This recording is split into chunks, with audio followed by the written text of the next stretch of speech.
চট্টগ্রামের আনোয়ারায় নিজ বাড়ি থেকে মা ও মেয়ের রক্তাক্ত মরদেহ উদ্ধার করেছে পুলিশ। শনিবার রাতে উপজেলার চেনামতি বড়ুয়াপাড়া এলাকায় এই ঘটনা ঘটে। একই ঘটনায় গুরুতর আহত হয় ৫ বছরের এক শিশু।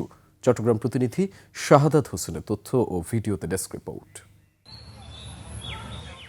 শনিবার রাত 11:30টার দিকে আনোয়ারা উপজেলার পরিকুড়া ইউনিয়নের চেনামতি বড়ুয়াপাড়া এলাকা থেকে মরদেহ দুটি উদ্ধার করা হয়। নিহতরা হলেন অ্যানি বড়ুয়া ও তার মেয়ে প্রিয়ন্তী বড়ুয়া। আহত অবস্থায় উদ্ধার করা হয় অ্যানি বড়ুয়ার ৫ বছর বয়সী ছেলেকে। প্রতিবেশীরা জানান, গতরাতে চিৎকার শুনে ঘটনাস্থলে গিয়ে তার ঘরের সামনে অ্যানি বড়ুয়া ও তার ছেলেকে রক্তাক্ত অবস্থায় পড়ে থাকতে দেখেন। পরে ঘরের ভেতরে পাওয়া যায় প্রিয়ন্তী বড়ুয়ার মরদেহ।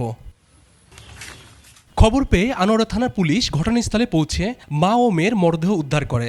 ঘটনার পেছনের কারণ উদ্ঘাটন এবং এর সঙ্গে জড়িতদের শনাক্ত করতে তদন্ত চলছে।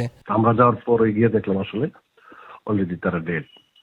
পরে তাদেরকে আমরা শ্রোতা তরিকে পোস্টমর্টম করার জন্য থানায় নিয়ে আসি। সকালে মেডিকেলে চলে গেছে অলরেডি।